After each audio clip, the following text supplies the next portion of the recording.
Bonjour et bienvenue à l'atelier. Je suis super contente de vous retrouver pour ce nouveau tuto où nous allons réaliser ces petites pochettes que je tiens entre mes mains, que vous pourrez accrocher à vos sacs. Alors ce sont des petites pochettes où l'on peut mettre, eh bien écoutez, je vais vous montrer ça, puisque la semaine dernière on a réalisé les sacs, et bien là tout simplement, je l'ai accroché, il se cache le vilain. Donc voilà, à mon petit sac, on peut y mettre, eh bien écoutez, son petit miroir, ses petits tickets de métro, ou tout ce qui vous semblera. Donc aujourd'hui on va réaliser un grand format, puisqu'on avait fait donc le sac cabas ou grand sac de plage la semaine dernière. Donc on va réaliser un grand format, et avec ce grand format, nous pourrons justement, écoutez, mettre nos petites cartes fidélité pour aller faire du shopping, puisque le sac s'y prête et il est vraiment très grand. Et donc la petite pochette que je vais vous proposer aujourd'hui, eh bien écoutez, c'est un grand format. Donc ce que vous allez faire, c'est me suivre, et c'est parti pour ce nouveau tuto. Me revoilà devant vous, donc pour la suite du tuto. Vous allez dans un premier temps, mais ça vous avez l'habitude maintenant, trouver le PDF sous la description de la vidéo. Alors comment il se présente? Donc déjà vous avez la première page avec les petites photos donc en couleur, vous le trouverez en couleur de cette petite pochette. Là, nous allons réaliser qui se présente comme ceci devant vos yeux, donc comme ça vous la verrez plus en détail.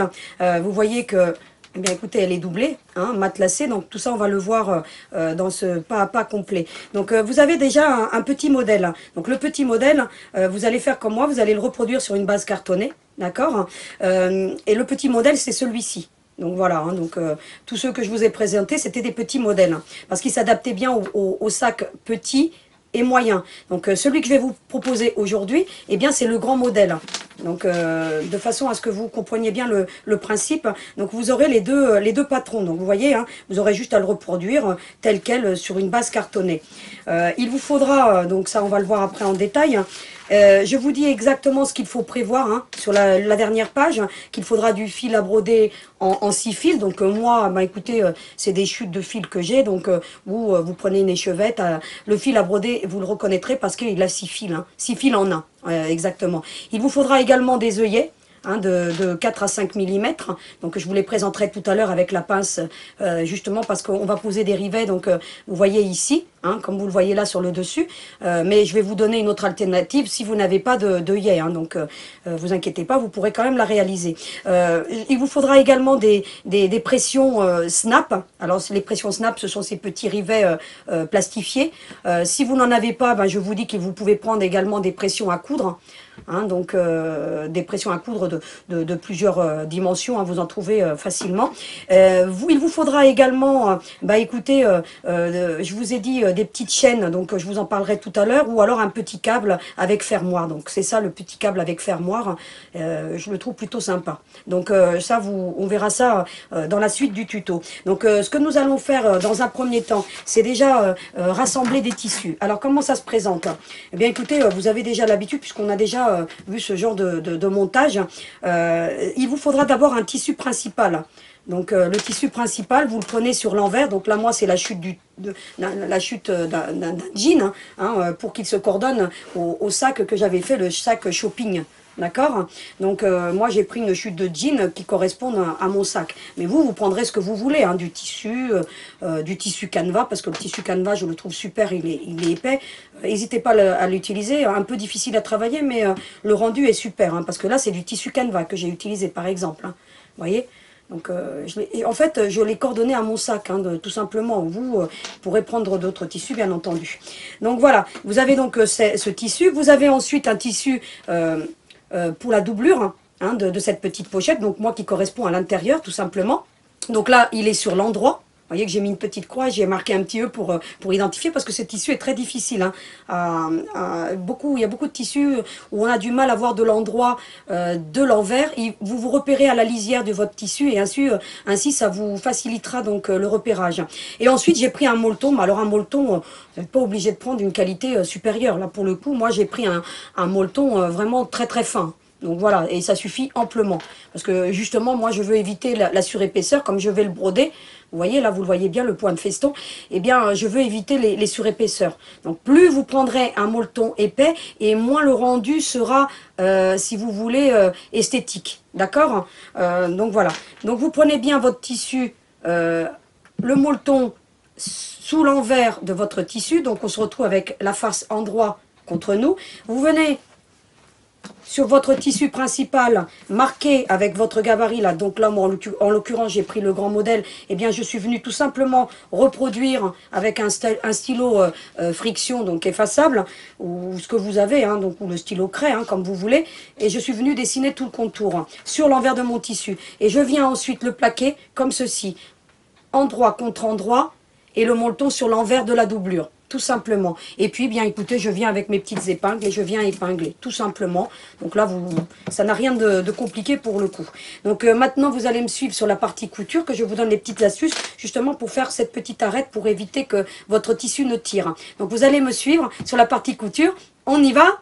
C'est parti! Donc me revoici donc devant vous.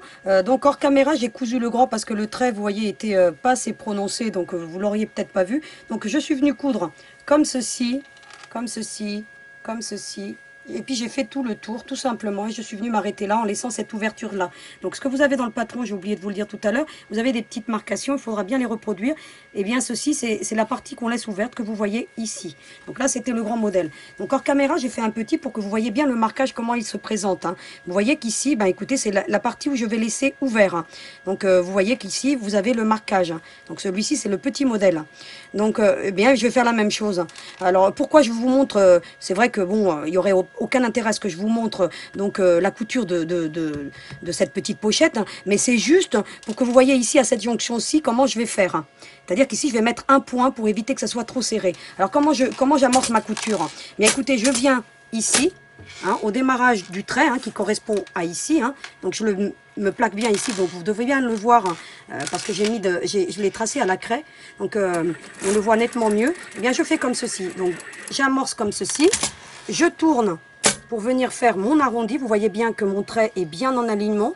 Eh bien écoutez, je viens tout simplement coudre. Donc j'amorce ma courbe. Alors si vous n'arrivez pas à la faire en une fois comme moi, eh bien vous faites des petits à-coups, hein, mais ça je vous l'ai déjà dit. Vous voyez quand j'arrive à la jonction, eh bien au lieu de tourner comme ça à l'équerre, comme ça, non, je me mets comme ceci, vous voyez, droite. Je fais juste un point, regardez. Vous avez vu? Et bien ensuite, je lève mon pied et à ce moment-là, je tourne pour venir récupérer ma ligne. Pourquoi je fais ça? Pour éviter que quand je vais retourner ma pièce, eh bien que ça tire. D'accord? Si vous l'aviez fait trop à l'équerre, eh bien votre jonction ne serait pas aussi belle quand vous allez retourner. Et puis bien là, après, tout simplement, bah écoutez, je fais tout le contour. Vous voyez, je tourne quand il y a besoin, hein, si j'arrive pas à le faire en une fois. Et puis c'est parti, on y va.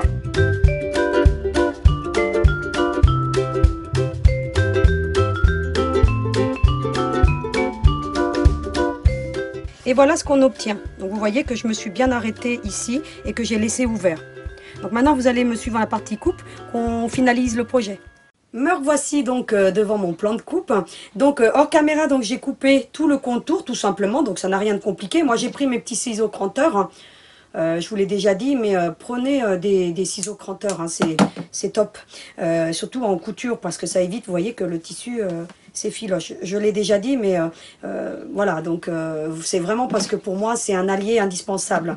Donc hors caméra, donc j'ai coupé tout le contour. Ce que vous allez faire maintenant, vous allez prendre un petit ciseau qui coupe bien, hein, de précision, et vous allez faire une petite incision ici.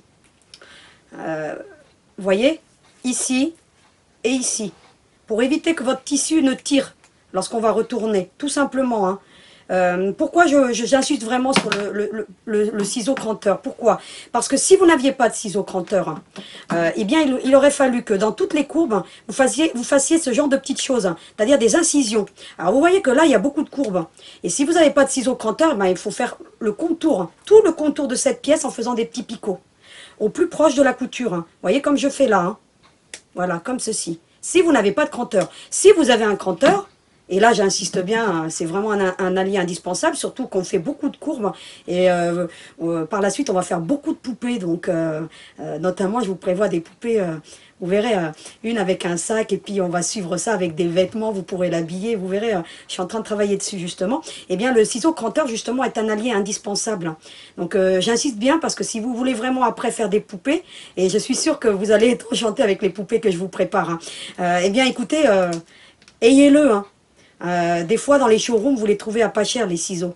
Hein, donc moi souvent je regarde les showrooms et parfois vous avez la marque Fiskars et des ciseaux comme celle-ci qui coûtent quand même pas loin de 40 ou 50 euros hein, parfois, eh bien vous pouvez les avoir à 20 euros. Hein. Donc suivez les showrooms. Hein. Donc voilà, ça c'est la petite astuce, c'est comme ça que j'ai acquéri la plupart de mon matériel moi dans les showrooms. D'accord? Parce que là vous voyez, comme je vous dis, bah, il faudrait que si vous n'avez pas de canteur, bah, que vous veniez faire des petits picots tout le tour de votre pièce. Parce que comme elle est arrondie, il y a des arrondis partout, si vous ne le faites pas, eh ben, ça va tirer. Et vous n'aurez pas des formes parfaites. D'accord? Ensuite, qu'est-ce qu'on fait? Bah, moi, j'ai un guide passe. Donc vous pourrez le retourner. Cette pièce-ci est tellement grande que vous pourrez le retourner à la main. Mais l'avantage du guide passe, bah, c'est écoutez, vous le mettez à l'intérieur. Et puis vous venez avec la baguette qui est fournie. Et puis, ben, écoutez, ça vous aide à retourner. Hein. Mais là, la pièce est tellement grande que vous arriveriez à le retourner sans difficulté. Hein, d'accord? Et puis, ben, vous venez, vous tirez. Et puis, vous l'emmenez sur la partie avant. Tout simplement. Donc ensuite, ben, écoutez, on le retourne.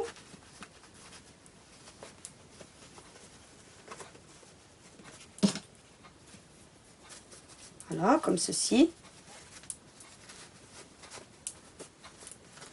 Et puis, voilà. Alors, vous faites bien tout ressortir, hein, parce qu'après, on va faire le point de feston. Et si vous n'avez pas bien retourné, ça ne va pas venir se plaquer, en fait. Hein.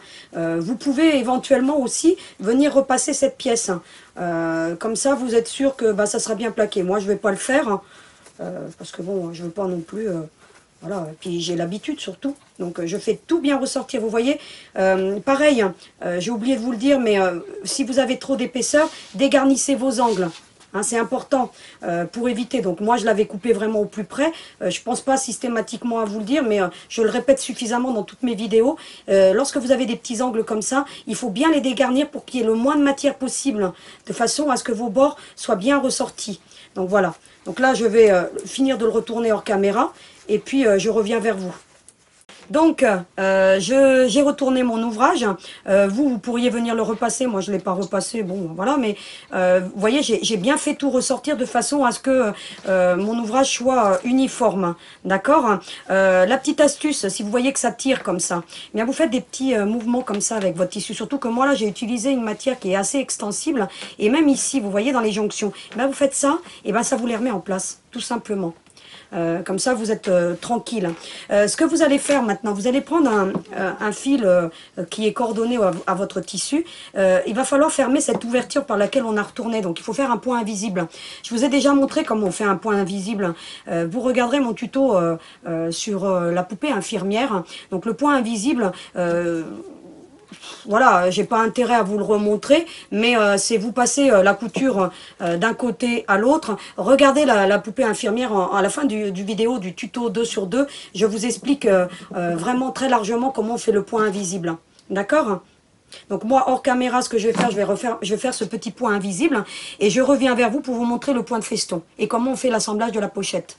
Donc me revoici donc devant vous. Donc hors caméra j'ai fait le point donc invisible. Donc vous voyez que bah écoutez on voit presque rien. Hein, donc voilà tout simplement. Donc une fois que j'ai donc fermé cette ouverture, j'aurais pu la laisser ouverte. Hein, mais en fait quand je vais faire mon point de feston, ça va me faciliter la couture. Hein, tout simplement. Alors faites-le aussi.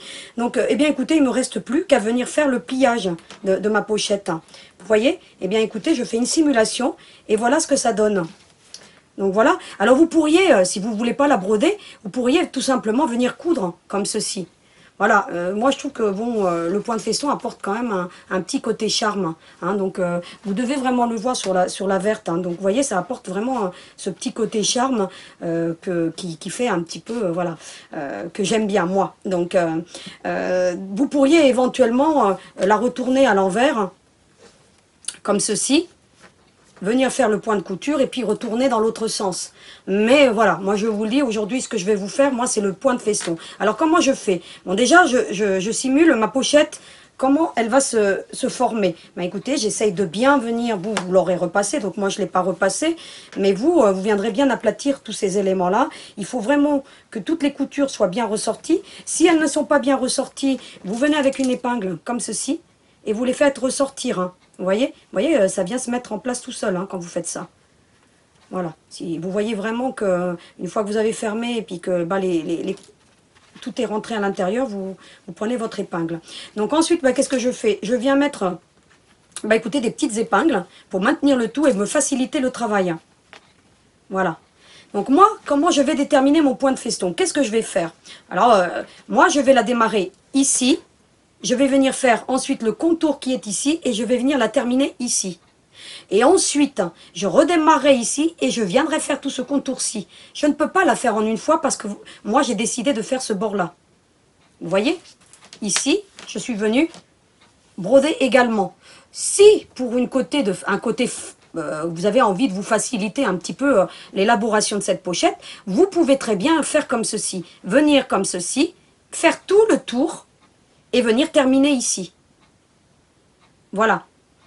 Vous pouvez faire comme ceci. Moi, j'ai décidé de faire comme ceci, de revenir là et de venir ici et de reprendre ensuite le fil et de venir faire tout le contour comme ceci.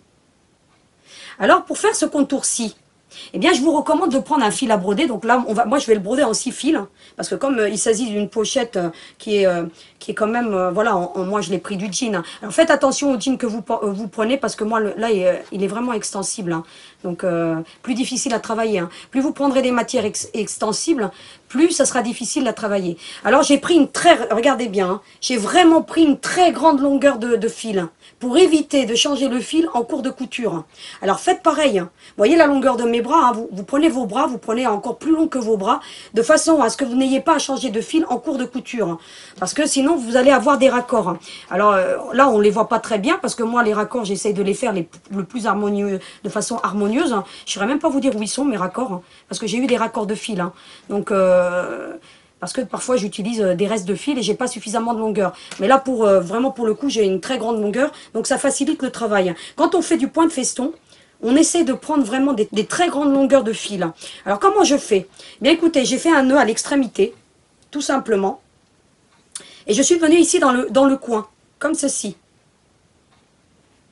Alors ce nœud-là, on ne le verra pas, puisqu'après je vais venir avec le point de feston, donc il sera caché. Vous pourrez retourner la pochette, vous ne le verrez pas le nœud. Donc je viens comme ceci. Alors là, quand on prend des grandes longueurs, il y a plus de facilité à faire des nœuds. Et vous voyez, je viens plaquer comme ceci sur le côté. Je pense que même si c'est ton sur ton, vous devez le voir. Je mets le nœud comme ceci. De façon à ce que quand je vais faire mon point de feston, eh bien écoutez, il soit pris en tenaille. Donc on ne le verra pas le nœud. Eh bien comment je fais ensuite? Eh bien écoutez, je viens. Alors au début, vous allez avoir du mal à faire des... Alors prenez une aiguille bien pointue. Là, j'ai pris une aiguille vraiment pointue parce que bon, on a plusieurs épaisseurs à traverser. Donc essayez de la prendre longue aussi, ça facilite le travail. Eh bien écoutez, je viens comme ceci, dans un premier temps. Je viens ressortir ou sur l'avant ou sur l'arrière, comme vous voulez. Ça n'a pas d'importance. Et je viens ensuite, vous voyez, là il y a une boucle qui s'est formée, vous devez le voir. Eh bien écoutez, je viens passer mon aiguille à l'intérieur. Le point de feston, je vous l'ai déjà montré dans le pic aiguille infirmière. Lorsqu'on a appliqué le cœur, le petit cœur sur le cœur qui est plus grand, mais je ne vous ai pas montré comment on assemble une pochette par exemple. Mais c'est un point qu'on a déjà vu ensemble, d'accord? Et bien ensuite, il me suffit de tirer. Et vous voyez, j'obtiens ceci. J'ai amorcé le début. Dans le point de feston, le plus difficile, c'est d'amorcer la couture. D'accord? Une fois que vous l'avez amorcé, vous avez juste à faire des points réguliers. Donc après, c'est une question d'habitude, le point régulier. Mais bon, s'ils sont irréguliers, ça fait aussi son charme. L'artisanat, c'est ça. C'est ce qui est parfois disgracieux. Donc ensuite, qu'est-ce que vous faites? Vous venez, je sais pas, à 5 mm à peu près. Vous mettez en alignement, vous piquez. Vous faites la même chose de l'autre côté pour que ça soit vraiment tout esthétique. Vous voyez, là? Et puis, regardez ce que je fais. Vous voyez mon fil, là? Bon, là, il y en a très long. Eh bien, je le passe autour de l'aiguille, comme ceci. Et on brode le point de feston, toujours de la droite vers la gauche. On ne peut pas partir dans l'autre sens. C'est important que je vous le dise. Et regardez, eh bien, ça se forme. Et vous voyez ce que ça fait? En même temps, ça me ferme ma pochette. Eh bien, écoutez, je continue. Donc là, je ne vais pas tout faire devant vous, parce que vous allez très bien vite comprendre. Je vais juste après vous montrer quand j'arrive ici. Donc voilà, donc je vais vous en faire 3 ou 4. Et puis je vais arriver à la jonction. Et voilà, vous voyez? Et on essaye de faire des points réguliers. Vraiment, c'est très important. Et en fermant, même si ici, vous voyez là, vous avez l'impression que ça part comme ça. C'est normal. C'est le prochain point qui va vous fixer le précédent. D'accord? Alors, hop, ensuite, vous continuez. Vous voyez, vous essayez vraiment d'être, voilà, de faire des points harmonieux. Hein. Donc, la broderie, c'est ça. Hein. Donc, c'est de l'entraînement, la broderie. Alors là, j'en ai long, hein. Vous voyez que vous faites attention, ça forme des nœuds, mais bon. Il vaut mieux que ça forme des nœuds que de changer de fil en cours de couture. Voilà, tout simplement. Alors, vous essayez que tout rentre bien à l'intérieur et vous faites des points réguliers. Voilà. Alors cette pochette, vous pouvez la faire en feutrine. C'est-à-dire que vous prenez votre morceau de feutrine, peu importe quel qu'il soit, vous venez juste tracer, vous la coupez sur le trait. Là, vous ne prenez pas un ciseau cranteur, hein. Pour le coup, vous prenez un ciseau normal. Hein. Vous venez couper sur le trait, puis vous la pliez, vous la faites en feutrine. Ça peut être, si vous avez un sac pour les enfants, moi j'ai mon bracelet qui s'accroche là. Donc voilà, vous prenez la feutrine, et bien écoutez, ça fera un super effet aussi. Hein. Une petite pochette, hein, vous pouvez la faire en feutrine. Donc voilà, ça je voulais vous le dire aussi. Donc là, ça n'a pas d'intérêt à ce que je continue. Donc ce que je vais faire, hors caméra, je vais venir jusqu'à ce point-ci. Et lorsque j'arriverai à ce point-ci, je vais vous montrer comment j'amorce ici. D'accord? Donc à tout de suite. Donc j'ai fini donc de faire presque un côté. Donc vous voyez que je suis arrivée presque à 1 cm donc, de ce bord-ci. Bien qu'est-ce que je vais faire hein. Donc eh bien écoutez, je viens me mettre, vous voyez ici, vous avez la petite jonction. Eh bien je viens me mettre juste en face comme ceci. Vous voyez? Toujours à 5 mm à peu près, hein. Donc moi je fais à l'œil. Hein. Prenez pas une règle hein, pour faire pour mesurer. Hein. Là c'est votre œil qui va déterminer. Et puis la broderie c'est ça. Hein. C'est ce qui va faire le charme. Hein. Vous voyez que j'ai passé dans la boucle, regardez. Eh bien je viens comme ceci. Alors c'est normal que le point ne se fixe pas. Hein. Vous voyez que là il ne se fixe pas. Pourquoi il ne se fixe pas? Parce que c'est le prochain point qui va venir fixer tout le reste. Hein. D'accord? Je vous l'ai dit tout à l'heure. Vous voyez, vous l'emmenez vraiment dans la pointe, comme ceci. Alors, vous ne tirez pas de trop. Et bien ensuite, écoutez, il ne vous reste plus qu'à venir amorcer ici, sans rien prendre. Juste comme ceci. Vous voyez? Pareil, j'ai passé, vous voyez, comment je suis venue, vous voyez mon fil là? Je passe derrière l'aiguille. Et je viens. Alors là, j'en ai long, hein. Quand vous allez le faire, vous allez comprendre que c'est important d'en avoir long. Alors vous voyez ici, vous faites en sorte de ne pas trop tirer ici, vous le ramenez avec votre aiguille et vous venez le fixer. Et je vous l'ai dit, hein, regardez, c'est le point suivant qui vient fixer. Vous voyez? Il est venu se mettre en place. Et bien après, il ne me reste plus qu'à continuer comme ceci.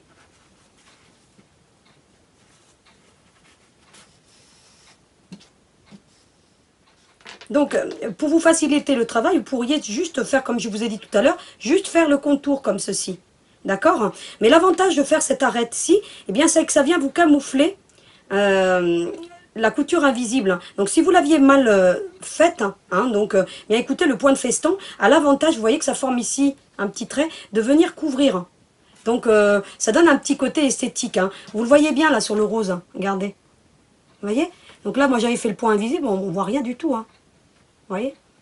Alors si vous faites, après vous déterminez, hein, parce que c'est vrai que c'est plus compliqué de faire comme ça. Mais vous voyez que là, écoutez, je continue, tout simplement, regardez, hop, je passe, le point de feston est le point de broderie le plus facile, hein, un des plus faciles.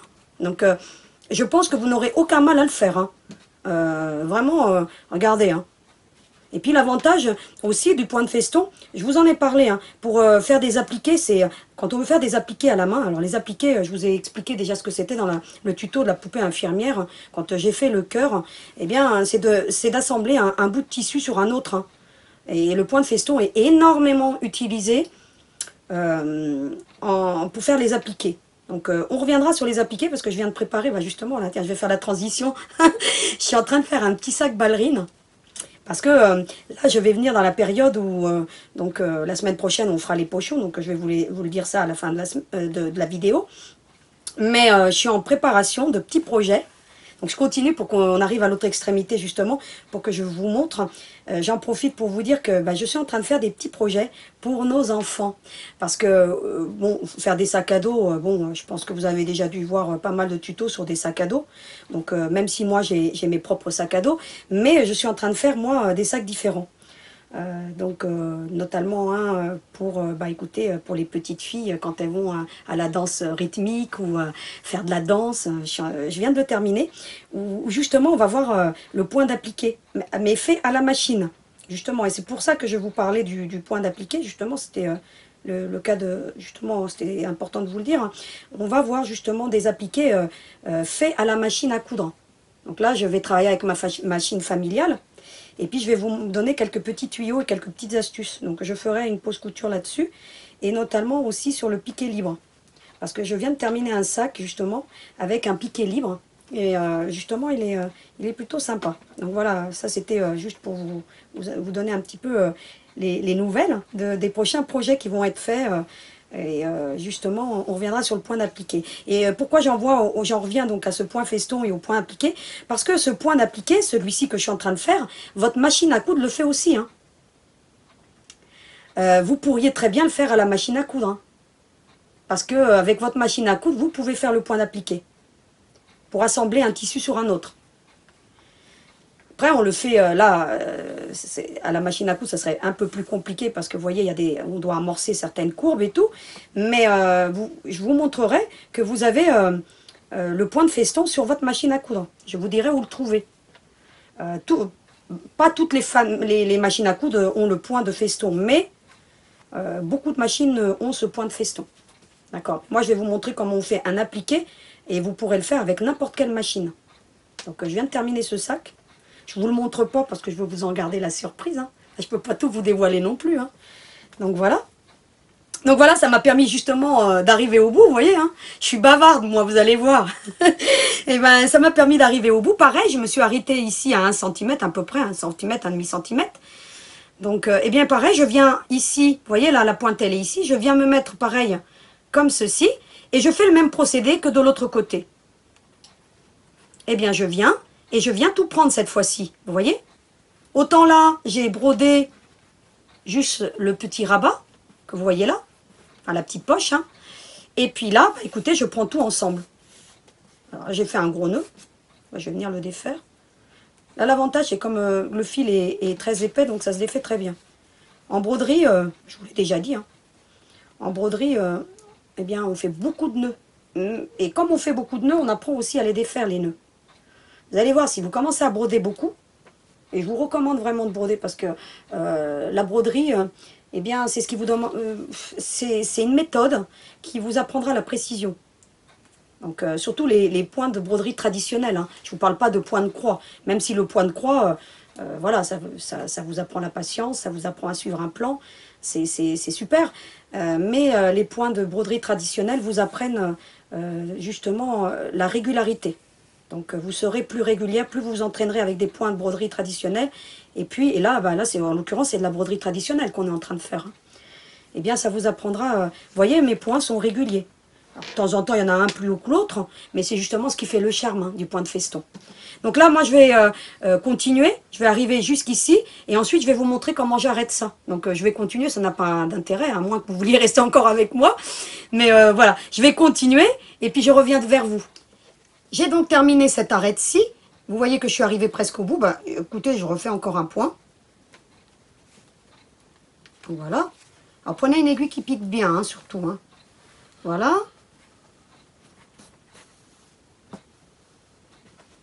Je refais encore un.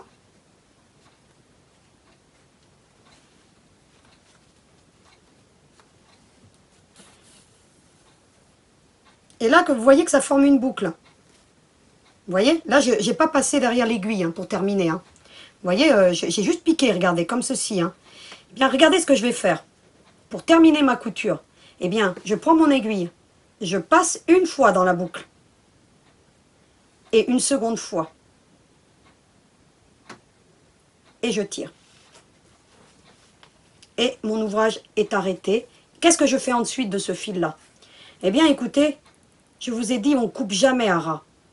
Parce que à la longue, eh bien écoutez, ça va défaire. Eh bien écoutez, je viens me mettre dans la jonction, comme ceci. Alors là, ça va être un peu difficile. Et j'essaye de ne pas, vous voyez, traverser mes tissus, d'emmener mon aiguille, peu importe où elle sort. Vous voyez, là, je l'ai sortie plus loin. On ne coupe jamais à ras, hein, une couture. Ça, je vous l'ai déjà dit. Bon, maintenant, je peux enlever mes épingles. Il y a bien longtemps que j'aurais pu les enlever, d'ailleurs. Eh bien, écoutez, je viens tout simplement tirer mon fil. Et ça a arrêté ma couture. Donc après, je viens ici arranger un petit peu. Hein. Si j'ai trop tiré, vous voyez, là, en l'occurrence, j'ai trop tiré. Ben, écoutez, je tire. Comme ceci. Voilà, regardez. Je viens mettre tout en place avec mon aiguille. Et voilà ce que j'obtiens. Et bien là, je prends le tranchant, hein, et je fais ceci. Et voilà. Puis je viens là, avec mon petit doigt, et c'est terminé pour cette partie-ci. Et vous voyez, j'obtiens des bords propres. Que ce soit d'un côté ou que ce soit de l'autre, j'ai obtenu des bords propres. Et vous voyez ce que ça donne. Vous voyez le point de feston. Et bien maintenant, bah, qu'est-ce que je fais? J'essaye d'obtenir une grande longueur de fil. Donc là, je ne vais pas en avoir assez. Donc, hors caméra, donc je vais prendre une grande longueur et je reviens vers vous pour vous montrer comment j'amorce donc le démarrage ici. Donc, vous allez prendre encore une grande longueur de fil pour qu'on puisse maintenant amorcer tout ce contour-ci. Alors, comment vous allez faire? Bien, écoutez, vous allez vous mettre ici dans la jonction, vous voyez? Ainsi, ça va camoufler votre nœud. Vous ne partez pas trop l'aiguille vers le bas. Hein, vous ne dépassez pas les coutures qui sont là. Et vous allez l'emmener sur le point que vous avez déjà fait, qui est là à l'arrière. Hein. Vous voyez ce point-ci, là. Ce procédé, il est le même lorsque vous changez de couleur. Hein. C'est-à-dire que vous devez toujours reprendre par-dessus le point que vous avez déjà fait. C'est très important. Par exemple, si vous arrivez en cours de couture qu'il vous manque du fil, vous ferez la même méthode. Là, vous voyez comme j'ai amorcé, hein. Donc je suis venue vraiment piquer sur l'arrière. Eh bien écoutez, c'est simple maintenant, j'ai plus qu'à tirer. Mon nœud sera camouflé ici. Donc alors je vais tirer, vous voyez. Et en même temps, je vais l'aider avec l'aiguille à rentrer à l'intérieur. Voilà, comme ceci. Voilà, je l'aide un petit peu pour pas que mon travail soit abîmé. Donc j'aide et puis j'évite de trop tirer parce que sinon, bah, écoutez, ça va traverser le tissu et c'est pas l'effet voulu. Voilà, vous tirez jusqu'à ce que ça rentre. Hein. Donc il finira par rentrer. Hein. Vous vous aidez avec l'aiguille. Hein. Il faut absolument que votre nœud rentre à l'intérieur. Le coquin, là, il veut pas y aller, mais il va y aller. Voilà. Et ensuite, vous tirez un petit peu. Vous revenez mettre un petit peu tout en ordre, hein, parce que forcément, donc voilà. Et vous êtes venu sur l'arrière. Vous voyez, comme ceci. Au démarrage de l'autre point. Et bien, vous repassez par-dessus. Tout simplement. Comme ceci. Alors là, mon fil, c'était un reste de fil que j'ai. Il a un peu dédoublé. Mais c'est pas grave. Et je repasse dans la boucle. Comme ceci. Et je viens reformer. Voilà. Ensuite, je viens faire en sorte que tout vienne se mettre. Éventuellement, vous voyez, je fais un petit point comme ceci pour que les deux viennent en jonction. Parce que là, comme il y en a épais, et vous voyez que ça forme ceci. Vous voyez, je viens de rabattre avec mon aiguille. Et bien ensuite, une fois que j'ai fait cela, eh bien écoutez, je reprends. Comme j'ai fait tout à l'heure. Et je viens faire tout le contour. Alors je fais un point. Et je continue ainsi de suite. Toujours de la droite vers la gauche. Je passe en dessous. Et comme ceci.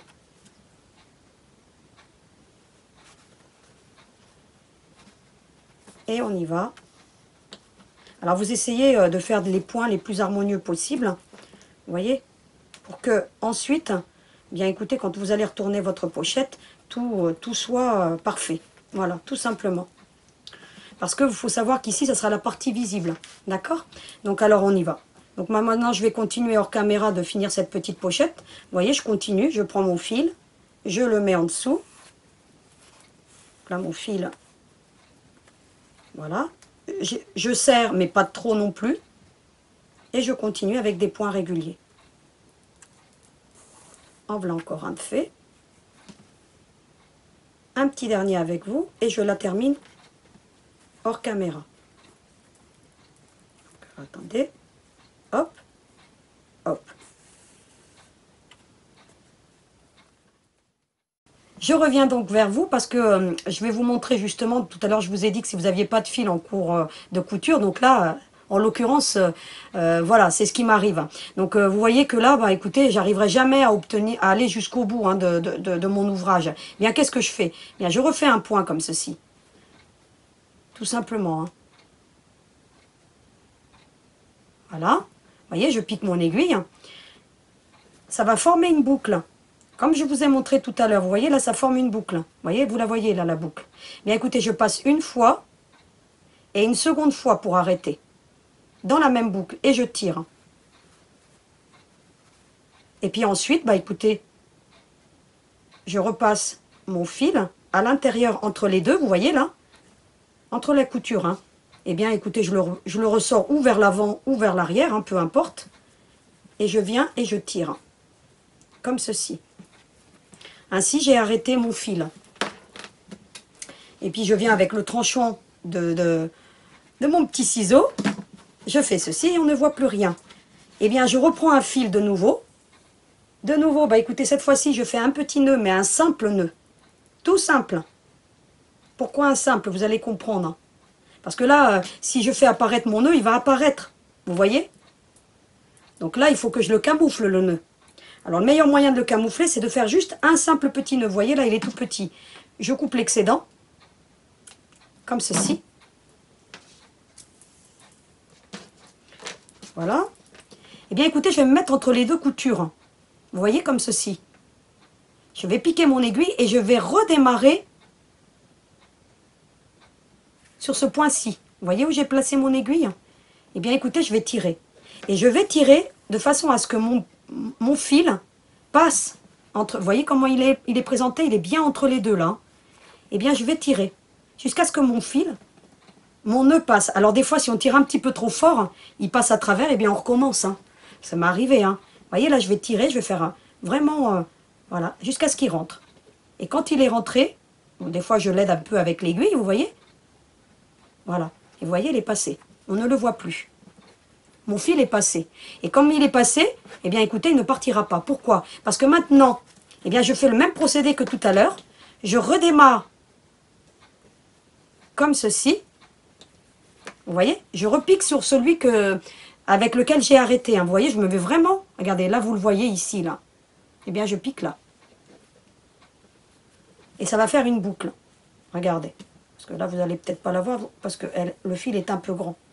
C'est pour ça qu'il est important de toujours... Vous voyez, là, ça fait une boucle. Hein. Je l'ai dans mon doigt. Ici, là. Eh bien, je la passe à l'intérieur. Une fois, ça suffit. Et ça vient sur celle que je viens de démarrer. Une fois qu'il a fait ceci, vous voyez que le fil, il part un petit peu vers le bas. Eh bien, vous venez le ramener comme ceci.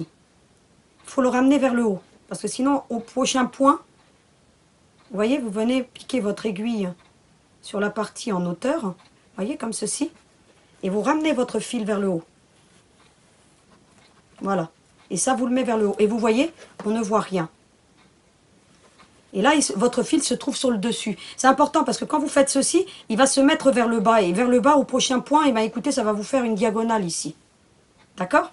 Donc là, je l'ai bien ramené vers le haut. Bien ensuite, eh ben, il ne vous reste plus qu'à continuer, tout simplement. Donc, me revoici presque arrivé à la jonction. Mais qu'est-ce que je vais faire? Ben, je vais faire encore un point. Hop, je passe sous l'aiguille. Eh bien, je viens sur celle-ci, vous voyez? Là, je passe de là à celle-ci, ici. Je pique. Je fais en sorte de ressortir au même endroit. Vous voyez, pour que ici, il n'y ait pas de blanc, pour que le trait continue ici, là, du point de feston. Tout simplement, hein. Parce que j'aurais pu l'arrêter là, mais vous voyez que ça ne ferait pas esthétique. Hein. Comme ici, vous voyez?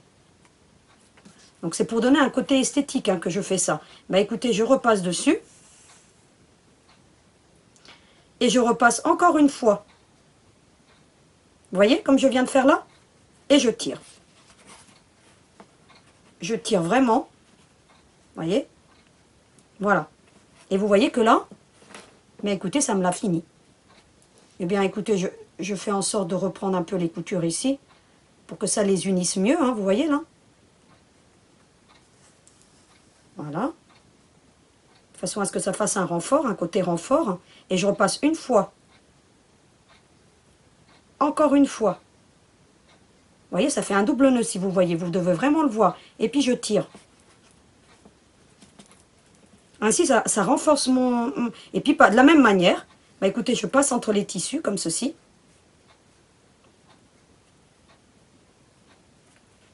Et puis, je regarde où sort mon aiguille, hein, peu importe où elle sort. Vous voyez, là, en l'occurrence, elle est sortie là. Eh bien, écoutez, je viens l'attraper. Et je tire. Je tire, vous voyez, je donne une petite pression, puis je reviens remettre tout droit. Eh bien, il ne me reste plus qu'à venir couper avec le tranchant. Toujours avec le tranchant, on coupe les fils. Hein. On ne fait pas ce mouvement-ci. Hein, parce qu'on peut, on peut attraper le tissu, vous voyez. Regardez, hop. Alors là, si, par contre, là, si je vois, là, on peut y aller, mais tout doucement, vous voyez, là, hop. Puis on fait ceci.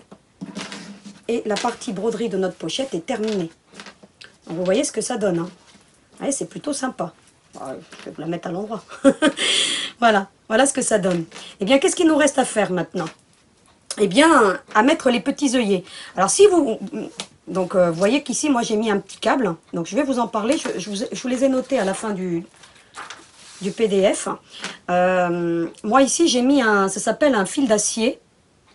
Il fait 15 cm de long. D'accord? Et il a une petite molette avec une vis. Vous voyez, comme ceci. Donc, il se tourne. On les trouve facilement. Je vous ai marqué hein, l'intitulé vraiment de ce petit cordon. Et il s'appelle un fil d'acier pour porte-clés avec fermoir. Et c'est 15 cm. Hein. Je vous ai vraiment mis l'intitulé hein, pour que vous puissiez le retrouver. Vous en avez d'autres. Hein. Alors, vous en avez plusieurs. Hein. Donc, celui-ci, je l'ai mis vert. Mais je vais vous les présenter là. Vous avez même certainement déjà dû les voir puisque je les ai là depuis pas mal de temps. Donc là, pour le petit, le petit fil d'acier, vous en avez plusieurs coloris. Hein. Là, vous voyez, j'ai un jaune. Bon, là, j'ai le vert que je vous ai présenté, mais il existe en mauve. Vous avez un lot, en fait. Moi, je les ai achetés par lot. Il y en avait plusieurs dedans. Et vous avez plusieurs coloris. Vous l'avez aussi en blanc. Mais vous les avez aussi en acier, en couleur acier. Vous pouvez même les trouver en bronze. Enfin bref, hein. Voilà comment il se présente et il fait 15 cm de long. Et il a une petite vis au bout, là, ici. Là.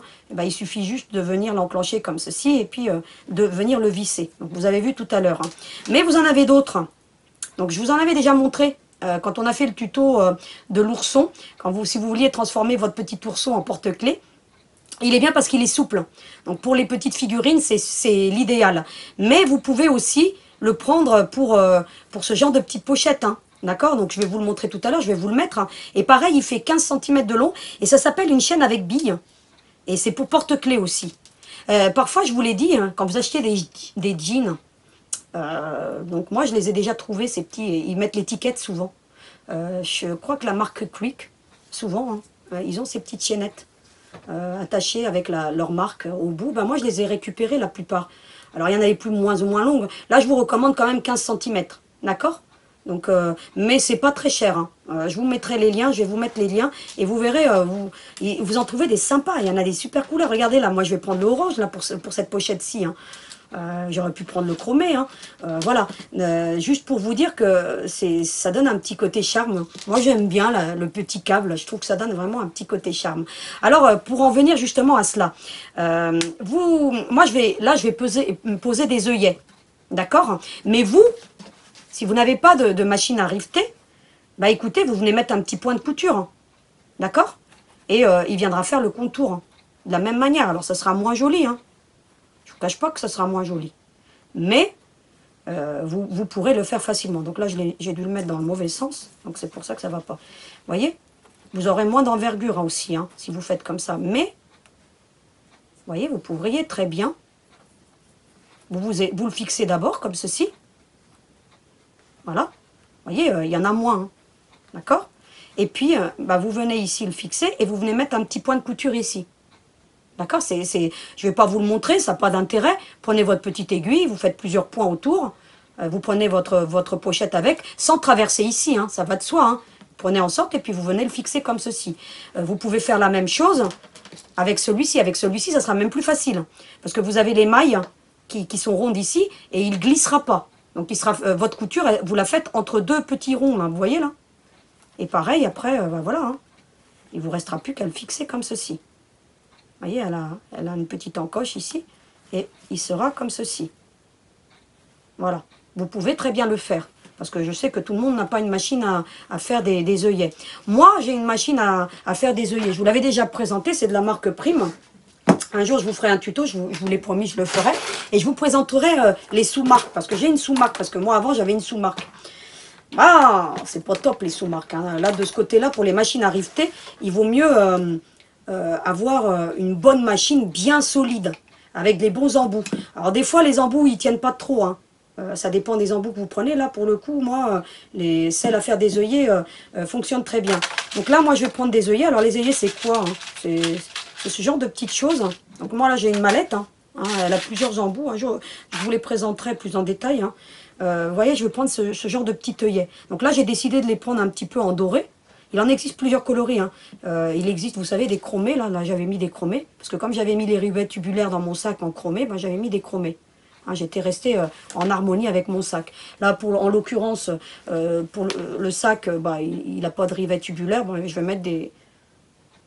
Vous voyez, et puis ça va très bien avec mon petit câble orange. Donc voilà, tout simplement. Alors, comment j'ai fait d'abord, je suis venue vraiment mettre ma pochette comme ceci. Donc, je vais débarrasser un petit peu parce que ça, je vous la présenterai à un autre moment.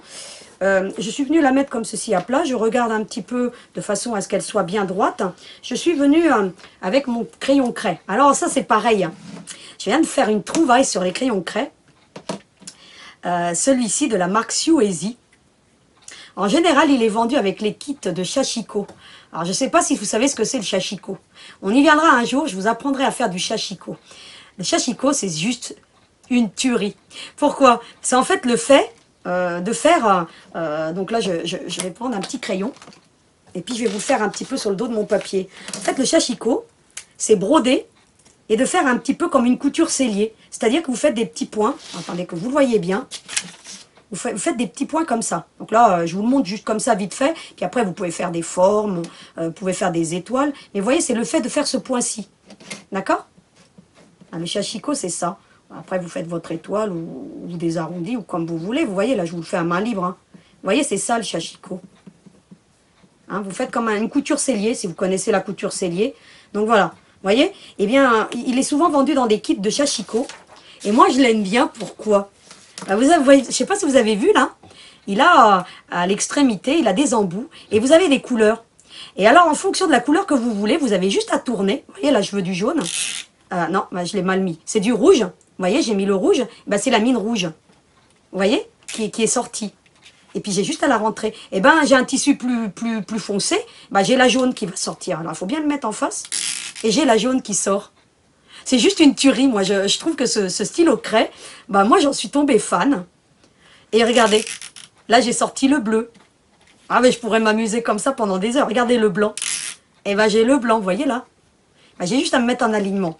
Donc, moi, je voulais juste vous en parler parce que je viens de l'acquérir. Et c'est de la marque Suezi. Ah, ils ont beaucoup de matériel de patchwork. Et comme moi, je fais pas mal de patchwork, et ben, il est juste top. Regardez, là, par exemple, je veux le blanc, hein. Bah là, c'est pareil, hein, j'ai le stylo craie. Bah, j'ai mon petit blanc. Là, je le sors à la hauteur que je veux, parce qu'en plus, il est cranté. Il ne bouge pas, la mine, elle ne bouge pas. Que, par rapport à celui-ci, bah, regardez, hein, voyez, voilà. Que celui-ci, bah, écoutez, je mets la longueur que je veux. Regardez. C'est juste enfantin, quoi. Je voulais vous le présenter, je vous mettrai le lien. Il vaut une dizaine d'euros, franchement. Et puis, mais il est juste topissime. Eh bien, écoutez, vous venez là, et vous venez mettre l'emplacement de vos œillets. Donc là, je voulais vous en parler. Hein. Donc voilà. Donc, je ne sais pas si vous le verrez bien. Je vais plutôt prendre celui-là. Voilà, vous le verrez mieux. Parce qu'en général, il est utilisé pour le Shashiko. Hein. Il ne marque pas tous les tissus. D'accord? Il faut le savoir. Donc vous venez comme ça, hein, vous vous mettez... c'est votre œil hein, qui va déterminer. Hein. Les mettez pas trop proches de votre point feston. Vous voyez, vous les mettez un petit peu à 3-4 mm, 3 mm de votre feston. De l'autre côté, pareil. Et vous faites deux petits points pour avoir un repère. Et bien ensuite, vous prenez votre pinceau. D'accord? Et vous venez faire un trou. Tout simplement. Hein. Donc là, il faut y aller. Vous l'agrandissez. Alors, il existe des embouts pour percer le tissu. Moi, j'aime pas trop.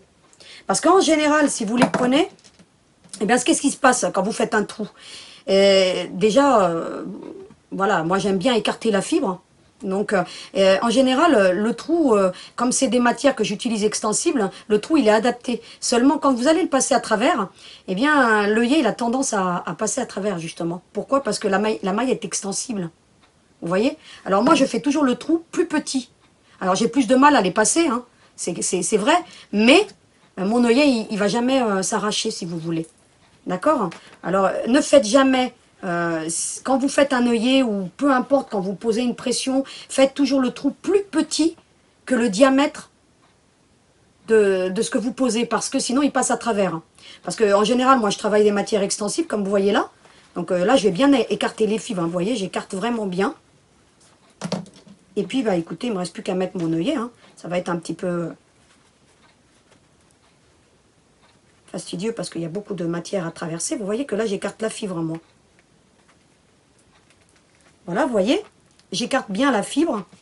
Et vous voyez qu'en faisant plusieurs mouvements, eh bien, je finis par élargir ma fibre. Et vous voyez que là, il ne passera pas à travers, parce que c'est vraiment... à la limite, je vous dirais, si vous avez du mal à le passer, c'est bon signe, votre œillet. Si vous le passez trop facilement, à la longue, il va passer à travers. Vous voyez, je mets cette partie-ci sur le dessus. Eh bien, je viens, avec ma pince à riveter, je mets bien les embouts qui vont... Vous les reconnaîtrez hein, dans votre mallette, si vous achetez la mallette, ou même si vous achetez les rivets, un petit sachet de rivets d'œillets, je veux dire, eh bien, en général, ils mettent les œillets avec, enfin les embouts, pardon. Hein, ils mettent les embouts. Donc vous avez un embout métal et un embout plastique. Le plastique, bah, écoutez, vous le mettez sur la partie inférieure, et celle que vous voulez écarter, que vous voyez là, ben c'est la partie ferraille qui va venir l'écarter. Et vous allez entendre le bruit. Je pense que vous avez dû l'entendre. Et vous avez pesé votre œillet. Eh bien, hors caméra, maintenant, je vais poser le second parce que je ne vois pas l'intérêt de vous montrer ça. Mais de la même manière, hein, je vais venir écarter ma fibre. Et puis, je reviens vers vous. Donc, j'ai posé le deuxième œillet. Donc, vous voyez, de la même manière que l'autre. Qu'est-ce que je fais maintenant? Soit vous venez coudre ici une pression à coudre. Vous l'appliquez là, et vous, voilà, ça n'a rien de compliqué. Et puis, je vous l'ai montré aussi dans le tuto de l'ourson. Hein, donc vous regarderez, hein, c'est le même genre de pression, vous en avez des plus ou moins grosses, hein, et puis voilà, vous venez tout simplement l'appliquer. Moi je vais appliquer donc ce qu'on appelle le snap, donc je vous l'ai marqué, hein, donc pression à poser snap avec pince à rivet. Donc là moi j'ai ma pince à rivet, j'en ai une deuxième, parce que j'aime pas trop changer les embouts souvent, donc et comme j'ai ma mallette avec mes snaps, donc voilà, ça m'évite à chaque fois de changer les embouts. Donc celle-ci, elle est vraiment adaptée à mes snaps. Donc voilà. Donc les snaps, je vous les avais déjà vraiment présentés suffisamment dans le tuto des masques, lorsqu'on a fait la lanière pour le masque confort. Donc je vous avais expliqué donc ces petits snaps. Hein. Donc ils présentent plusieurs embouts. Donc vous avez l'embout mâle qui est là et l'embout femelle. Alors l'embout mâle, on le présente toujours sur la partie du rabat. Donc c'est super important. Donc vous mettrez la femelle sur cette partie ici, hein, donc de la poche. Donc voilà, comment je vais faire pour déterminer où je mets mon rivet. Tout simplement, déjà, je vais déterminer le milieu, comme ceci. D'accord? Et je vais venir faire un petit marquage, comme ceci. Vous voyez? Ensuite, qu'est-ce que je vais faire? Bien écoutez, je vais m'aider avec deux petites pinces. Je vais me mettre ici en alignement, de façon à ce que tout soit bien placé. Alors je viens mettre ici deux petites pinces qui vont m'aider à maintenir mon ouvrage. Vous allez prendre ensuite votre pinceau et là où vous avez fait le marquage, vous allez faire une petite incision. Donc pareil, hein, vous écartez la fibre. Et vous voyez, je ne vais pas très profond. Pourquoi? Parce que le snap n'a pas d'intérêt. Donc je vais venir prendre cette partie-ci, qui va traverser l'incision, vous voyez, comme ceci, je vais mettre de mes doigts. Je viens ensuite poser celle-ci, comme ceci. Je prends ma pince à rivet, je mets, vous voyez la partie ronde qui est ici, bien, vient épouser la pression ici, et je viens ensuite, et bien tout simplement, les mettre en tenaille et appuyer. Alors je fais une belle pression, et ma pression est posée. Voilà, comme ceci. voyez, ça fait plutôt sympa. Comment je vais faire pour la suivante? Bien, c'est simple. Vous prenez, vous voyez, votre crayon craie. Donc là, maintenant, vous pouvez enlever les pinces. Hein. D'accord? Vous prenez votre crayon craie. Et bien, vous venez le crayonner comme ceci. Regardez. Vous insistez vraiment. Mais c'est une meilleure façon de poser les rivets. Comme ça, ça va vous marquer votre tissu. Regardez. Vraiment, j'insiste bien. Hein, regardez. Vous venez pareil. Vous restez bien en alignement ici. Et vous venez marquer votre tissu. Regardez. J'appuie vraiment. Regardez. Voilà. Et regardez, ça m'a marqué mon tissu. Vous voyez? Eh bien, qu'est-ce que je fais? Ben, je me mets en plein milieu de ce marquage et je viens faire une petite incision. Pareil, avec un petit trou avec mon pinceau. Vous voyez? J'écarte bien la fibre. Et bien ensuite, eh bien, écoutez, je viens sur l'envers mettre cet embout-ci. Et je viens ensuite appliquer l'autre. Je prends ma pince de nouveau. Et je fais une petite pression. Et mon rivet est posé. Donc, je vais dégager un petit peu tout. Donc voilà, ma pochette est terminée. Voilà ce que donne ma petite pochette. Donc moi maintenant il ne me reste plus qu'à mettre mon petit câble. Donc voilà, donc je le dévisse. Je vais ouvrir. Alors, je fais attention, hein, parce qu'au début, bah, les pressions, quand on vient de les poser, elles sont un petit peu dures. Hein. Donc, vous voyez là? Voilà. Donc, j'ai ouvert. Et bien, écoutez, il ne me reste plus qu'à mettre mon petit câble, comme ceci. Donc, maintenant, il ne reste plus qu'à me le fixer à mon sac. Alors, vous voyez qu'il est bien plein là. Hein. Je me cache derrière. Donc, sur la sangle. Donc, je viens là. Et bien, écoutez, je viens visser le petit embout. Alors, avec les ongles, ça va pas être facile, mais je vais y arriver quand même. Regardez, hop, je le visse. Aucun risque de le perdre parce que, bah écoutez, il est passé dans les œillets et puis ici, il se visse. Donc, de temps en temps, bah, vous vérifiez, mais puis si vous le perdez, bah, vous en refaites un autre. Donc, voilà. Donc, voilà mon petit sac. Et bah, écoutez, si j'ai envie d'y mettre mon petit miroir parce que je vais à la plage, bah, écoutez... je mets mon petit miroir. Après la plage, bah, j'ai envie de faire un petit peu de shopping. Bah, je mets mes petites cartes fidélité. Hein. Les filles, on en a toutes des cartes de fidélité. Celui-ci, comme il est grande contenance, bah, écoutez, je peux mettre mes petites cartes fidélité qui vont bien. Je le ferme. Alors, je vous ai dit, hein, les pressions sont un petit peu dures quand elles viennent d'être finies. Et voilà mon sac. Je suis parée. Bah, regardez un petit peu ce que j'ai mis dans mon sac. Je vais vous faire un petit peu l'inventaire. Hein. Parce que je vous avais dit qu'il était vraiment grande contenance. Bah écoutez, j'ai mis le petit pochon qu'on va faire la semaine prochaine. Donc voilà, c'est pour ça, en plus, je vous fais la transition. Bah dedans, j'ai mis du pochon, bah j'ai mis mon bouquin. Donc vous avez mon petit bouquin, donc avec le pochon. D'accord? Ça, c'est ce qu'on va faire la semaine prochaine. Ma petite bouteille d'eau, parce que ça fait longtemps que je vous parle, et ben figurez-vous que je commence à avoir soif. D'accord? J'ai mis ma petite robe de plage, mon petit maillot de bain, mon petit paréo et ma grande serviette.